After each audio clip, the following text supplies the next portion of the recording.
নমস্কার। গল্পের আসরে অনন্যা চ্যানেলে আপনাকে স্বাগত জানাই। আশা করি সকলে ভালো আছেন। আজ শোনাব ঠাকুমার ঝুলি থেকে রাজার পূর্বজন্মের গল্প। এক রাজা ছিলেন, তার এক রানী আর এক পুত্র ছিল। সেই রাজার রাজ্যে লোকের দুঃখ কষ্ট ছিল না, আর চোর ডাকাতের উপদ্রবও ছিল না। রাজা বেশ সুখেই ছিলেন। একদিন হঠাৎ তার মনে হলো, আমি পূর্বজন্মে এমন কী পুণ্য করেছি যে এ জন্মে রাজা হয়ে এত সুখ ভোগ করছি। রাজা অনেক ভাবলেন, কিন্তু কোনো কিছু ঠিক করতে পারলেন না। শেষে সভাসদদের সে কথা জিজ্ঞেস করলেন। সকলেই বলল, মহারাজ, পূর্বজন্মে নিশ্চয়ই আপনি কোনো ভালো কাজ করেছিলেন, সেই পুণ্যে রাজা হয়েছেন। কিন্তু সে যে কী কাজ তা বলা শক্ত। রাজা বললেন, তবে তো ভারী বললে। আমি জানতে চাই, আমি পূর্বজন্মে কী ছিলাম আর কী পুণ্যে রাজা হয়েছি। তারপর রাজার হুকুম মতো ঢোল পিটিয়ে প্রচার করে দেওয়া হলো, যে ব্যক্তি মহারাজের পূর্বজন্মের কথা বলতে পারবে তাকে অগাধ টাকা আর 1000 বিঘে জমি দেওয়া হবে। এখন হয়েছে কি, সেই রাজ্যে এক দরিদ্র ব্রাহ্মণ বাস করত। রাজার খেয়ালের কথা শুনে ব্রাহ্মণ ভাবল, যাতে টাকাটা পাওয়া যায় আমাকে সেই চেষ্টাই করতে হবে। কিন্তু মানুষের সাহায্যে এ কাজ হবে না।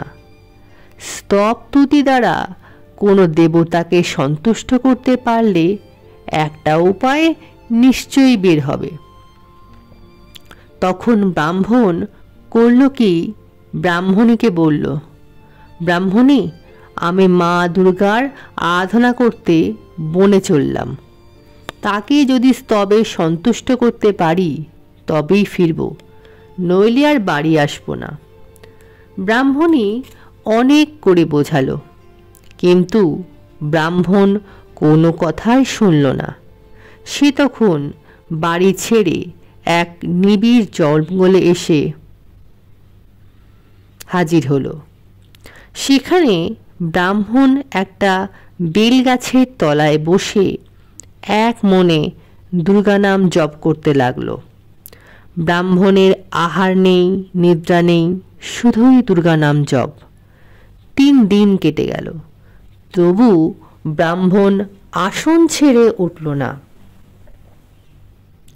তখন দুর্গা আর থাকতে পারলেন না।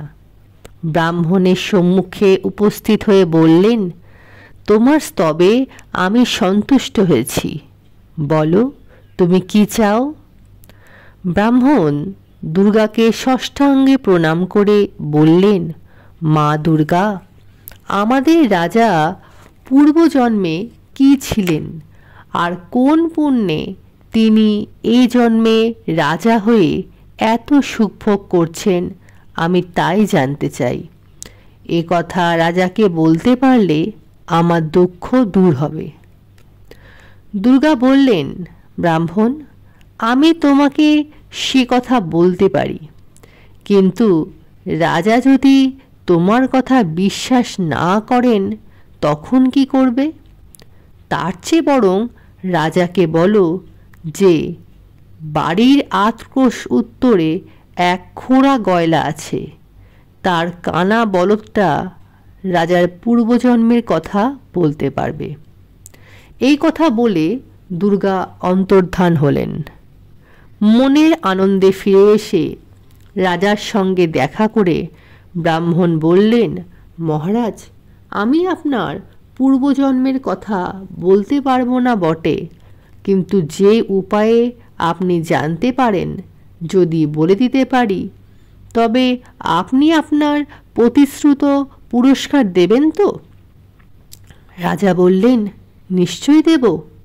তখন ব্রাহ্মণ বললেন, মহারাজ, রাজবাড়ির ৮ ক্রোশ উত্তরে যে এক খোঁড়া গয়লা আছে, তার কানা বলদকে জিজ্ঞেস করলেই সে আপনার প্রশ্নের উত্তর দিতে পারবে। রাজা তখনই বলদের কাছে হাজির হয়ে বলল, বলদ, আমি পূর্বজন্মে কী ছিলাম তা তোমায় বলে দিতে হবে।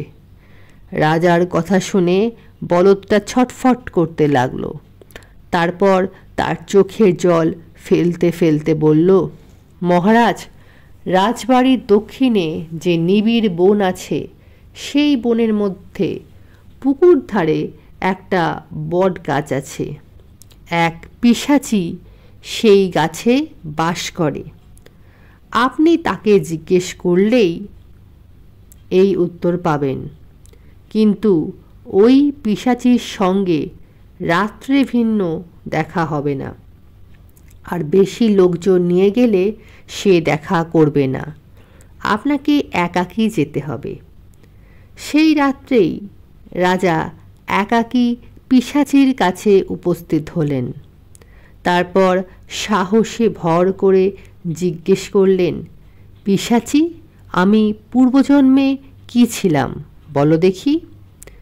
যেই এই কথা বলা, পিশাচী অমনি চেঁচিয়ে কেঁদে উঠল।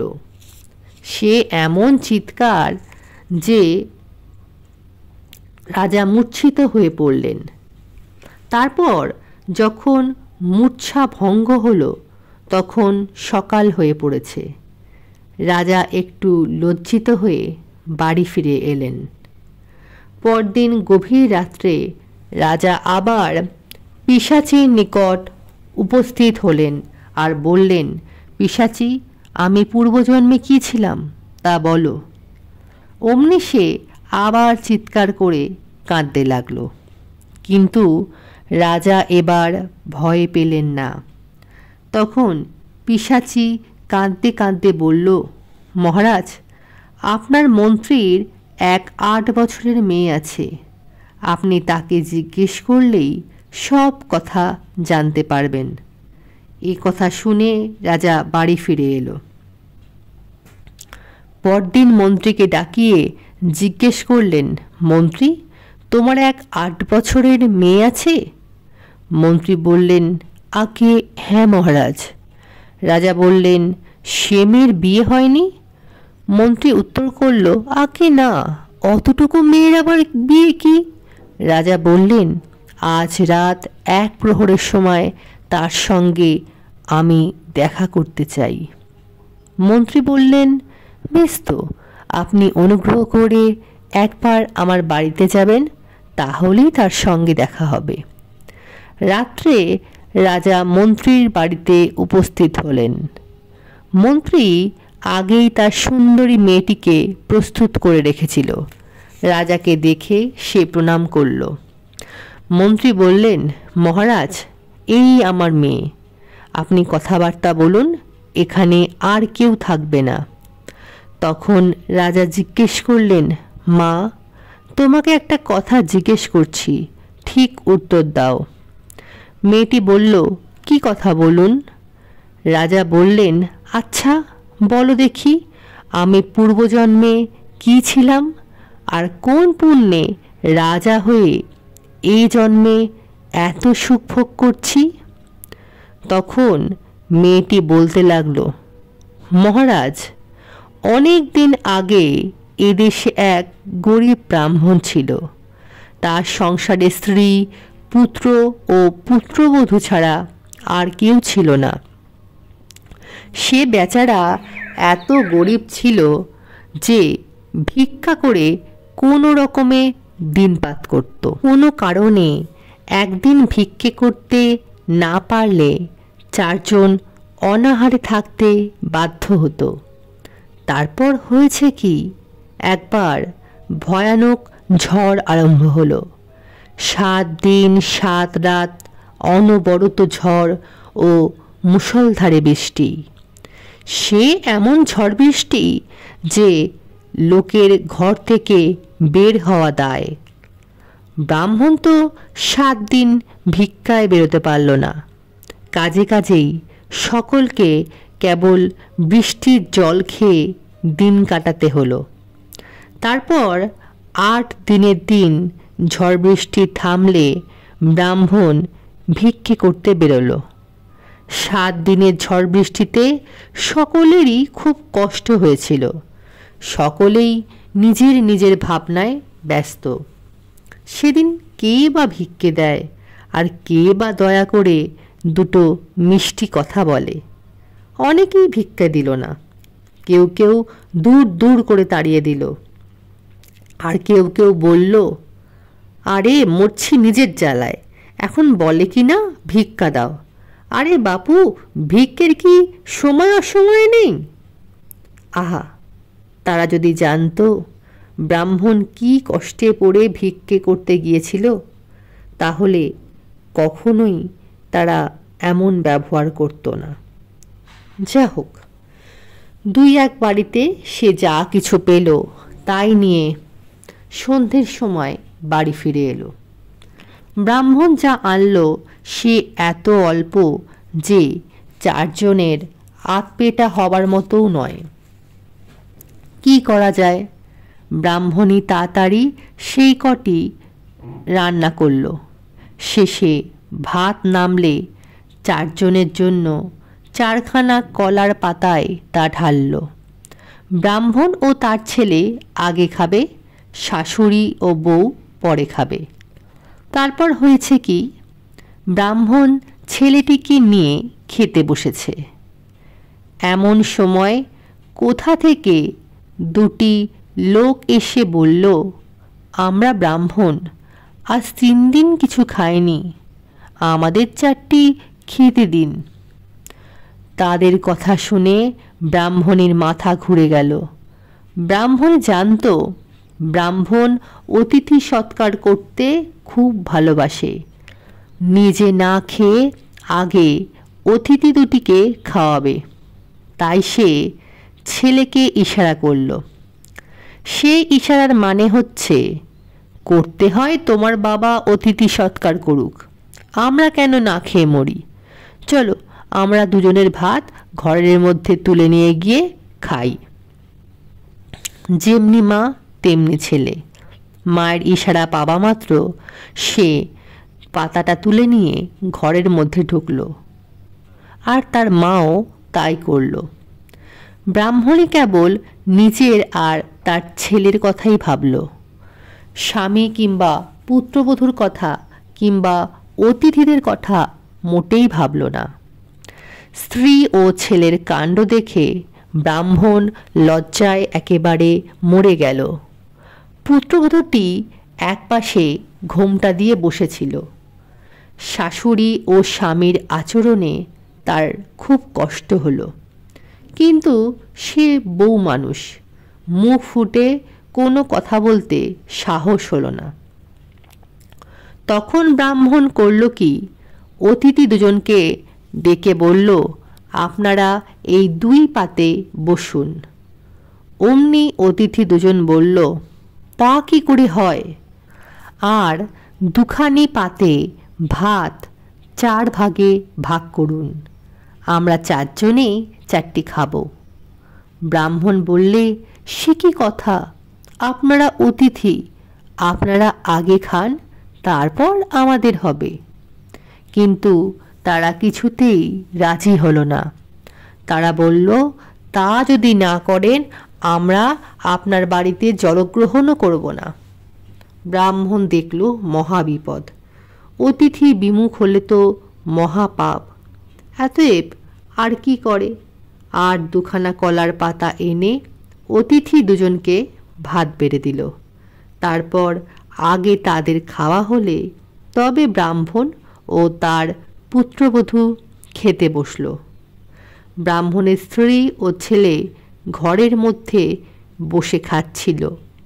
তারা একবার চেয়েও দেখল না, মহারাজ, পূর্বজন্মে আপনি ছিলেন সেই ব্রাহ্মণ, নিজের সুখের দিকে না তাকিয়ে অতিথি সৎকার করেছিলেন। সেই পুণ্যে আপনি এ জন্মে রাজা হয়ে এত সুখভোগ করছেন। মন্ত্রীকন্যার কথা শুনে রাজা আশ্চর্য হয়ে বললেন, আচ্ছা মা, তুমি তো সবই জানো, বলো দেখি আমার ছেলেটি, আমার স্ত্রী, আমার বৌমার কি হলো? মেয়েটি বলল, মহারাজ, যে কানা বলদের কাছে আপনি গিয়েছিলেন পূর্বজন্মে সেই আপনার ছেলে ছিল, আর বটগাছে যে পিশাচীকে আপনি দেখেছিলেন সেই আপনার ব্রাহ্মণী ছিল। এই পর্যন্ত বলে মন্ত্রীর মেয়ে চুপ করলেন। তখন রাজা ব্যস্ত হয়ে জিজ্ঞেস করলেন, আর আমার বৌমা, সে কোথায় গেল? মেয়েটি মুখ নামিয়ে বললেন, মহারাজ, সে কথা আমাকে জিজ্ঞেস করবেন না। তখন রাজা বলে উঠলেন, বুঝেছি, তুমিই বৌমা ছিলে, নয় মা?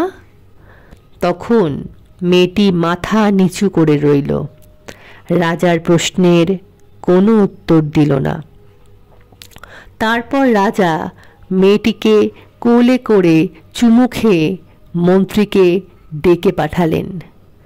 মন্ত্রী ঘরের মধ্যে এলে রাজা হাসতে হাসতে বললেন, তোমার এই মেয়েটি বড় লক্ষ্মী, আমি একে মা বলেছি, আমার ছেলের সঙ্গে এর বিয়ে দেব।